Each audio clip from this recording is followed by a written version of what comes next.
go back. It's late at night, and you're driving... What the fuck? It's late at night, and you're driving down a desolate stretch of highway somewhere in New Mexico. There's nothing out here except for you, your car, and the road. What you don't know is that you're about to encounter something. Something terrifying. There's no moon, and the sky is pitch black. Your own car is barely lighting up the dark road ahead of you. Just then, you spot something in your rearview mirror. It's a pair of headlights. There's nothing too strange about them, except that they are especially bright. Your eyes are so adjusted to the darkness that you have to look away. When you glance in the mirror again, you see that they're closer, much closer. They must be going awfully fast. You don't know why, but something about the car behind you makes you feel uneasy. There's something off. You speed up a little. Maybe you can keep some distance from them, but the lights keep getting closer. So you speed up a little more. Still, they gain on you, growing bigger and bigger in your rearview mirror. You're getting nervous. They look like they are barreling right towards you. You floor it. The lights are able to keep up easily, though, and now they're right on your tail. No matter how fast you go, they stay right behind you. The lights are so bright and close that they're almost blinding. You're in a full-blown panic. What is going on? Now the lights are swerving back and forth behind you. What do they want? You take a sharp turn without indicating, but they follow you without difficulty. You keep your foot smashed down on the accelerator. Your engine is screaming, but they just get closer and closer. They're right on your bumper. The bright white lights burn your eyes so bad that you swat at the rearview mirror and point it down. You look up just in time to see the deer standing in the middle of the road. You slam on your brakes as hard as you can. Your tires squeal loudly in the night, and you brace yourself to both hit the deer and get rear-ended from behind. You stop inches from the deer as something incredible happens. The two headlights seem to split, passing by you on either side of your car. You and the deer lock eyes for a split second as if you're both thinking, what was that? Before the deer hops away into the night. Goodbye. You don't know what's happening, but you're not going to wait around to find out. You throw the car in reverse and hit the gas before whipping it around 180 degrees. You can't remember how far the last town was, but there's no chance you're going in the direction of those lights. You drive as fast as you can, checking your mirror constantly to see if anything is behind you. Nothing. Just darkness. Maybe you're finally safe. No, they're right in front of you. The lights somehow appear out of nowhere right in front of your car. You turn the wheel hard to avoid a head-on collision and you go flying off the road, smashing your head against the window as the car goes flipping and rolling and tumbling. The car comes to a stop 100 feet off the road, upside down, with a lone blinking turn signal dimly lighting up the surrounding field. A single headlight approaches the car, but it's not moving like a vehicle. It's moving like an animal. You're concussed from the accident, and your vision is starting to fade. The last thing you see is a second light approaching. The next morning, the local sheriff is investigating the scene of a single car accident. Curiously, there's no body, just a few scraps of clothing and a pair of tennis shoes sitting neatly in the upside-down roof of the car. Strangest, though, are the childlike handprints all over the dirty car door. The sheriff doesn't know what to think. What the sheriff doesn't know is that he has just come upon the aftermath of an SCP-745 attack, a strange and mysterious creature known as the Headlight. God, it looks like a head, alright? Jesus Christ! Why does it look like that? Brother. SCP-745 is the classification the SCP Foundation has given to a bipedal nocturnal predator whose hunting grounds are an abandoned stretch of highway in northern New Mexico. SCP-745's most distinctive feature by far is its head, the top of which is a bloated sack of translucent skin. There are no visible sensory organs present on the head, nor does it appear to have a solid skull, and the creature's brain can be directly seen through the semi-transparent skin, which is covered in a web of bioluminescent organs. These organs are capable of producing a steady output of light that's been measured between 1400 to 3200 lumens, which is the equivalent of bright xenon gas headlights. The entity has been observed to have the ability to change the color of this light, as well as flash it in specific patterns. It is theorized that it engages in this behavior as a way to defend itself, and potentially may also use it as a way to communicate with other members of its species. The rest of Just close the SCP-745's rave. body is covered in skin that is a deep, dark, black color that almost seems to absorb light.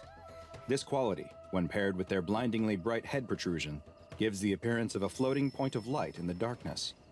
Because SCP-745 entities hunt almost exclusively in pairs, with their preferred hunting grounds being remote sections of highway, they are easily mistaken for oncoming or approaching headlights.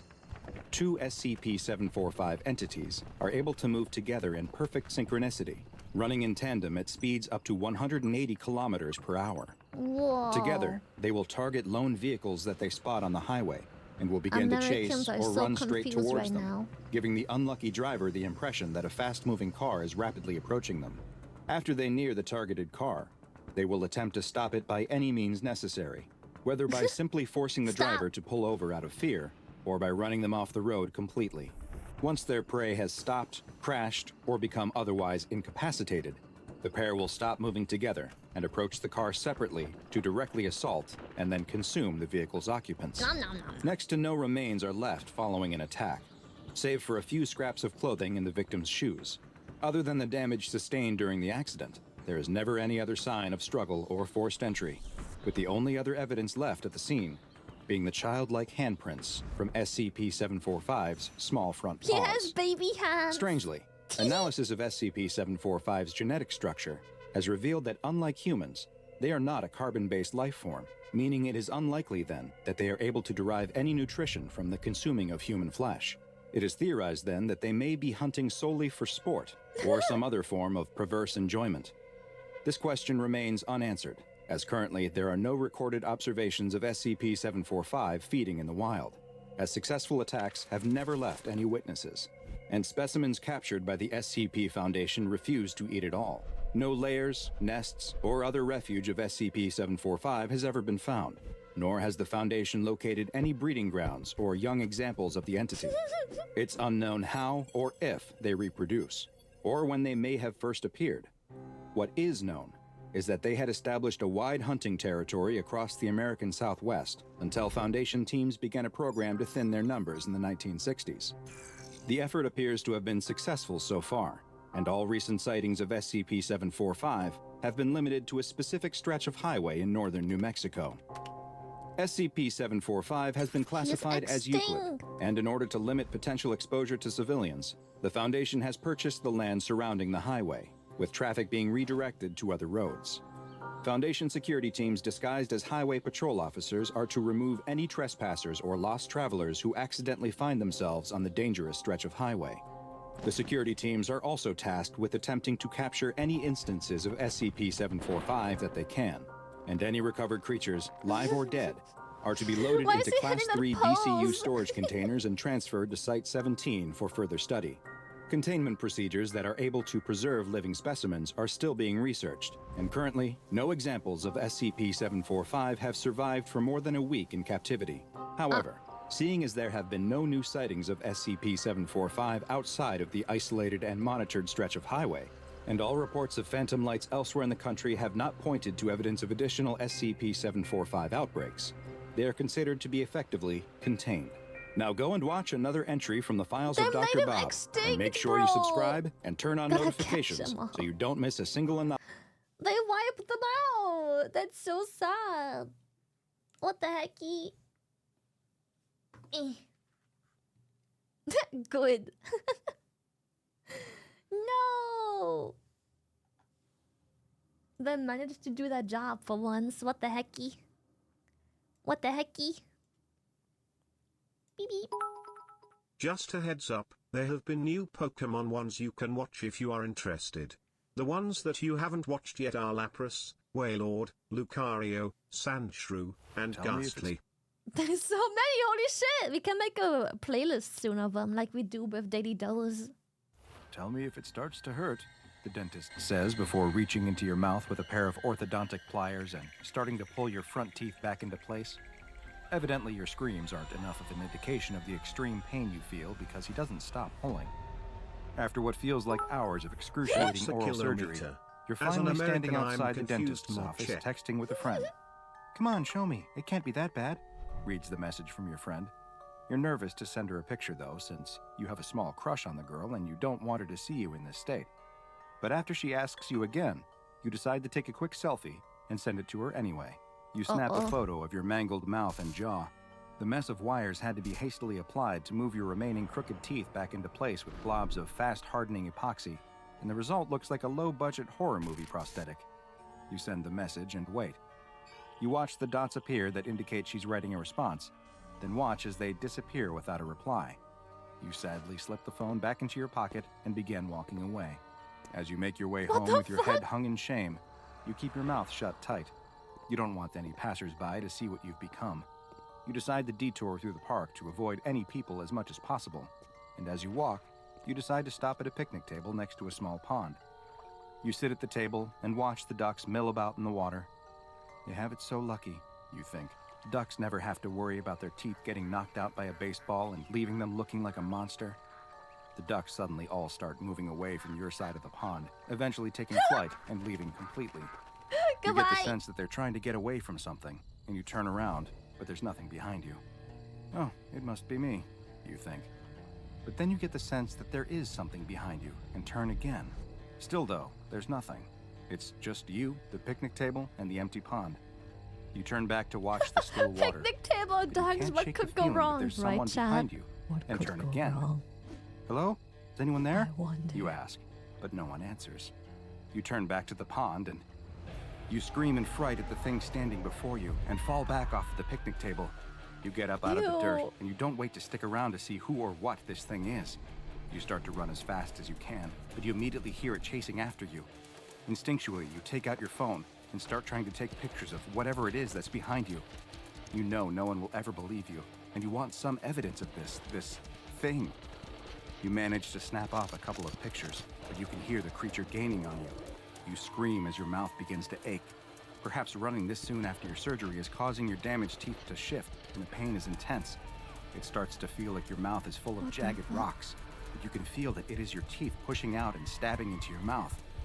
You take one last picture before the creature leaps on you, sending you both to the ground, and your phone tumbling into the dirt. Early the next morning, a police perimeter has been set up in the park. The detective arrives and walks past the traumatized-looking jogger who must have been the one that discovered the grisly scene.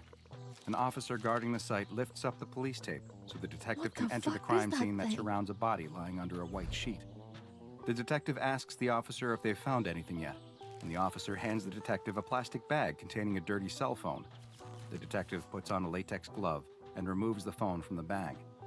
The screen is cracked, but it still works. There's numerous messages on the screen that look like they're from someone trying to apologize for not responding sooner, and asking where the phone's owner is and if they're mad at her. The detective opens the phone's camera app and starts looking at the last photos that were taken. It's a strange series of pictures.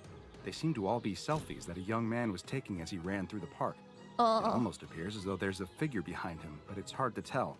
There's a foggy white vignette on the pictures that gets worse the further he looks, slowly closing in until the last photo is nothing but a blurred milky white screen. The detective flips the phone over and looks at the lens, which you can see is completely covered in a hard white substance. The detective places the phone back in the evidence bag and kneels down next to the body. The police officer turns away. He's already seen the victim and doesn't need to again. The detective pulls down the sheet to reveal a truly shocking sight.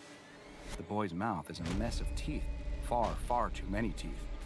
There are teeth growing out of every part of his gums at horrible angles, filling his mouth and jutting out at painfully odd angles. Who could have done this? What could have done this?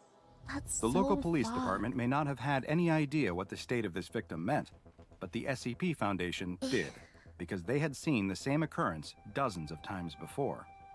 In fact, they had seen it happen so many times that they had classified this anomalous entity as SCP-4910, but it had already earned a much more ominous nickname within the Foundation. It was known as the Grinner. Very little is known about SCP-4910, and eyewitness accounts of the creature are all extremely brief due to those who have interacted with it quickly succumbing to its effects. What is known is that SCP-4910 is a quadruped and appears to be made partially, or perhaps entirely, out of teeth. Those who encounter SCP-4910 quickly experience its primary anomalous effect which is that it causes the extremely rapid overproduction of teeth in its victims' mouths. Existing teeth will quickly increase in size, protruding farther out of the gums than should be able, while new teeth will begin to sprout from any available space in the mouth, including the roof of the mouth and underneath the tongue. Ugh. These new teeth will completely fill the mouth, Why which is there almost so many immediately teeth, inhibits their ability to speak SCPs? or vocalize at all. The creature will then use this opportunity to Fucking attack teeth, and bro. incapacitate the victim before starting to feed. Further adding to the mystery of They're so SCP-4910's fucked up. appearance comes from the effect it has on any nearby recording equipment. Right? It gives me pain Cameras just and other thinking devices about that it. come within SCP-4910's proximity will have their critical components compromised by a sudden appearance of a layer of dentin, which is the calcified material that partially makes up teeth. Interestingly, SCP-4910 seems to possess some level of intelligence, as it appears able to differentiate between normal civilians, who it hunts for sustenance, and members of organizations that seek to hunt down and contain or harm it, which it uses for an even more nefarious Well, purpose. anything related to teeth While the hurts exact people, mechanics and are it still seems to be unclear, working it correctly. seems It as though does. SCP-4910 It's made is able to many infect SCPs certain already anomalous now. organization members with its ability, causing them to act as a vector for the effect, who then spread it to even more victims. This effect is, of course, of great concern to the Foundation, and containment protocols for infected victims have been hastily put into place. Should a member of staff begin bearing a grin with too This many is teeth the history or the multiple British didn't tooth-filled want you smiles, to see. they are to be Stay woke, immediately chat. immobilized by any means necessary, though preferably with a firearm that allows one to keep an appropriate Immobilized. distance and hopefully prevent any further spread of the effect. The infected individual is then to be doused in a hydrochloric chemical compound that will reduce the afflicted to a pulp-like substance. Once this pulp is no longer animate, it can be transferred to the closest incineration site for disposal. Should a member of personnel have an interaction with SCP-4910 and feel that they were exposed to its anomalous effects, they may be saved by taking immediate medical action. Oral surgery to remove the additional teeth has been found to be effective when the procedure is undergone in the first 1 to 2 hours following exposure, though the victim will suffer lifelong permanent physical issues from the procedure. Once 3 hours have passed, Ew. the effect will have spread to the rest of the body, with teeth appearing virtually Ew. anywhere. Unfortunately for the victim, should the infection reach this point, pain management has been shown to be ineffective, and there is nothing that can be done to alleviate their suffering, save for termination. SCP-4910 remains at large and has been given the Keter classification. Mobile Task Force Epsilon, codenamed Turfing Black, is the only MTF authorized to Turfing respond to sightings, and they have been given permission to engage the creature and utilize lethal force if necessary, due to the danger this anomaly presents specifically to the SCP Foundation. Now go and watch another entry from the files of Dr. Bob, like Who says SCP-745. wood? Did someone just say wood? You're so fucked up, chat. You're gorilla so soldier. fucked up. SCP. Wait, what? SCP-001? Let's go. Soldiers fire their rifles blindly into the jungle. They don't know what exactly they're shooting at, but something is out there among the trees. Something they can't see. Something that's killing them. Okay, hear me out. One of the I young will soldiers, not hear barely more than a anyone boy, out. stops to Ew. reload. As he pulls the magazine from his rifle, a blur passes by. The soldier next to him Oopsie. suddenly drops to his knees, clutching his neck, blood pouring out between his fingers. A hand grasps the boy's shoulder, and he spins around, nearly opening fire on his commander. The older man tells him they've got to go, and the boy joins a small group of soldiers who start running through the jungle, trying to get away from whatever this thing is. As they run, there's another flash of movement, and one of the soldiers is pulled into the trees. He can hear his screams mixed with the otherworldly shrieks, but there's nothing they can do. It's already too late for him. Another soldier disappears into the trees with a blur. It's just him and the commander now. They emerge from the jungle into a clearing that Oh, contains a 001 small is a abandoned special farm. SCP with The commander multiple motions for them to head versions? towards the old Ooh. farmhouse, and the two take cover around the corner of the home. They crouch with their guns ready, peeking around the corner, looking for any sign of the monster that's killed so many of their comrades. The boy wants to know what they should do. He opens his mouth to ask the commander, but he puts a finger to his lips and motions for the boy to keep watching. The boy peeks around the corner of the house, but he doesn't see anything emerging from the tree line. It's quiet, until the commander begins to scream. The boy turns to see a point forming on his chest. It's a black circle. No, not black, something darker. It's like it is the absence of any and all light. Oh, it's The like a commander black screams hole. louder as the point of darkness grows. The commander's screams fade out, even as it looks like he continues to yell. The boy watches as the commander seems to be collapsing in, sucked into the dark orb in his chest. The commander's body folds in on itself, growing smaller and smaller until it disappears completely into the black hole, which vanishes along with him. The boy doesn't know what he just saw, but he doesn't have time to think, because emerging from the forest is the creature. The boy has never seen anything like it and runs into the farmhouse. He locks the door and pushes the old kitchen table in front of it, trying to barricade it as best he can. He looks around and spots a bed against the wall. It's the best hiding spot he can find, so he runs and slides under the bed, pulling himself as close to the wall as he He can. walked like a crab. The boy watches and waits, unsure of what he should do. It's quiet. There's no more screaming of soldiers being killed or any more of those guttural animal-like squeals. Maybe it decided to go back to wherever it came from. Boyfriend and I watched boy these doesn't while we dare come sleep. out from Dude, under these the are bed, good, though. right? As he watches the door, waiting for something to burst through, This is the good he shit. sees something else. Another of those black points appears in the middle Oh, of the no. room. It looks like it bends the light around it, distorting the room It's nearby. chasing him. The boy watches from under the bed as out of the point, a thin black limb emerges. Ew! First one, then another. He can see its strange pointed legs with no feet standing just in front of the bed now. With a high-pitched cry, the creature effortlessly tosses the bed aside. The boy is left exposed, cowering against the wall. The creature screams, opening its wide mouth that seems to split its eyeless face in two, revealing Ew. 2 rows of jagged teeth. The boy screams back, crying in fear, and sees that the creature isn't eyeless after all. Inside its grotesque mouth, a milky blue ball appears. There's no iris, but the boy knows whatever this thing is, it's looking at him. The boy feels his chest grow tight. He looks down to see that one of the black points is forming on his chest. He can feel himself being squeezed and crushed, pulled down into this singular point. All noises, including his screams, disappear as he is pulled into this soundless void. But then he hears the something fuck again. is that? He looks up to see that the creature is being riddled with bullets. It turns to escape and bursts through the wall of the farmhouse. The dark orb on the boy vanishes, and he sees, standing in the doorway, his friend and savior. He clutches his bleeding throat with one hand, holding his rifle in the other. The boy rushes to him as he collapses to the floor. Blood is pouring out of his neck, and he can no longer speak. But he dies knowing he saved his young friend. The boy starts to feel very tired, and he sits down next to his dead hero. He's all alone now, his entire group of freedom fighters now wiped out by this demon. The boy feels nauseous and dizzy. He coughs into his hand and looks down to see Oh, that it's 7 covered in his own soldier. blood. A group of boys run down a jungle GG. path, laughing and playing, F. when they suddenly stop and grow quiet. There's something up ahead of them. It's a man lying on the side of the road.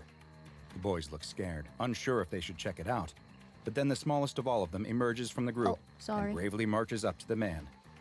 Not wanting to Oopsie. let the youngest of their friends make them look like cowards, the rest of the boys soon follow. The man on the side of the road is moaning and looks to be in pain. As they get closer, they can see that he must have been in a terrible accident. His skin is gray, and it looks like his long, thin arms only have 3 fingers.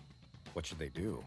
The small boy picks up a stick and reaches out with Poke it him to with a poke the man, stick. not wanting to touch him with his own hands. But before he can, the man rolls over, opening his mouth with a horrible shriek to reveal the glassy blue eye inside as the boys turn and run, hands over their ears. Several weeks later, the small Guatemalan town holds a meeting. The crowd of people in the room are angrily yelling at the mayor, who stands at a podium, demanding answers from him about what happened to their dead or missing loved ones.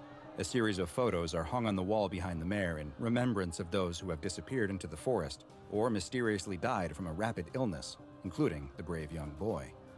One man shouts at the mayor, wanting to know where his daughter was. Another asks how her healthy husband could drop dead from an illness after being perfectly healthy only days before.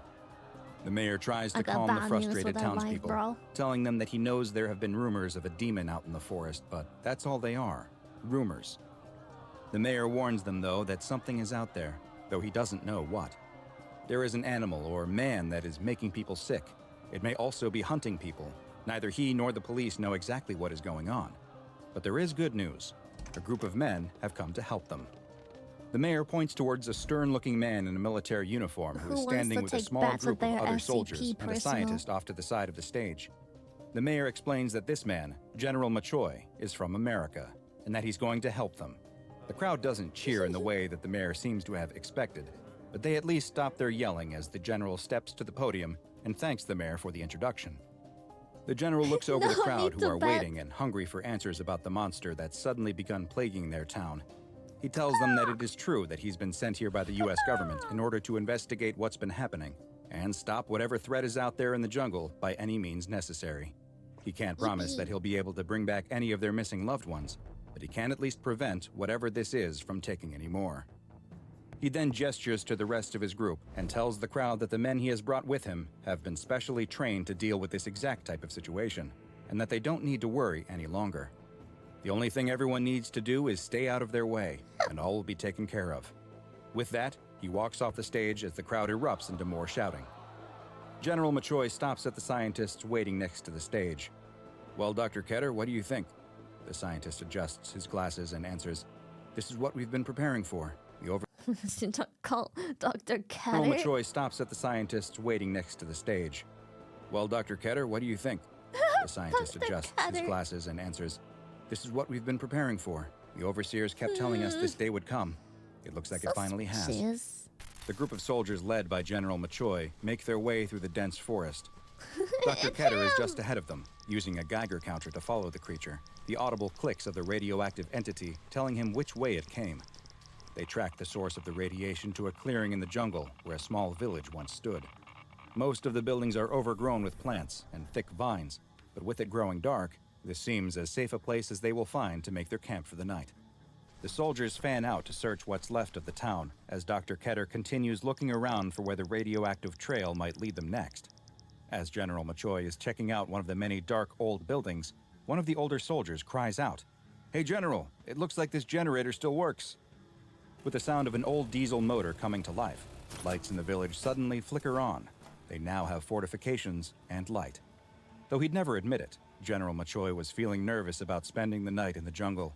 But now at least some of those nerves were being washed away by the old flickering yellow lights. Later that night, the general is questioning Dr. Ketter on where the creature went. Dr. Ketter is confused, though. His readings showed high traces of radiation leading into this village. The creature came here, he was sure of it, but now he can't figure out where it went. It's as if it came into the village and then simply vanished.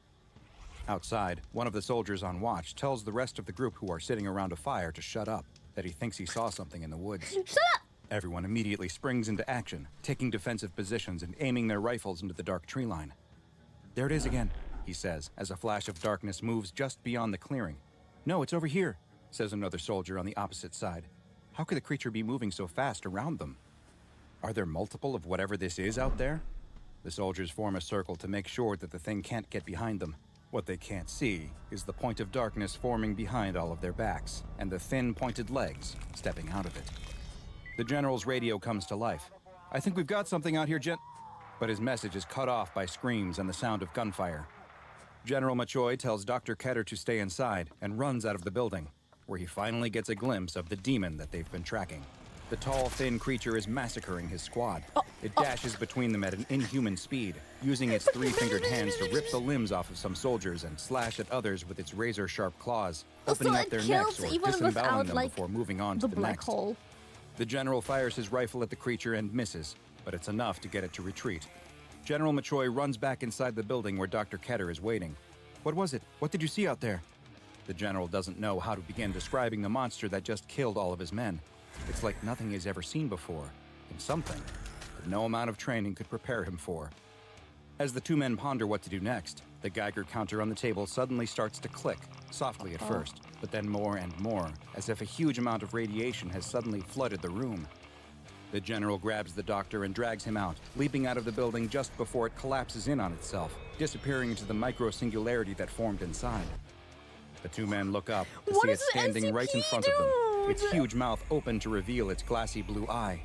"Look out," Dr. Ketter cries, but he isn't talking about the demon as he and the general roll to the side, just avoiding the power line that has been cut loose by the destroyed building. The power line hits the ground and immediately begins to spark, sending out bright pulses of white electrical light. The creature cries out with a gut-wrenching scream and collapses to the ground, huddling up into a ball as it tries to cover up its mouth with its thin arms. "Is it the electricity?" It's the general sensitive to asks, light? confused about what suddenly stopped the killer's rampage. But Dr. Ketter realizes it isn't the sparking power line that the creature has been immobilized by, it's the flashing lights. The general doesn't wait for his answer, though, and fires the weighted net from his gun, trapping the howling creature. Dr. That's Ketter how examines the the creature at the SCP Field Research Foundation Center that has been set started. up several miles from the village. A strobe light has been affixed to the inside of the creature's cage, but even when the doctor turns the light off, the grayish-brown skinned entity still remains curled up in a ball on the floor. The doctor wonders if perhaps the creature is hungry, but it shows no interest in any of the various meats, fruits, and vegetables they've presented to it. The doctor stands in the doorway of... Wait, I'm so sorry. I could not unsee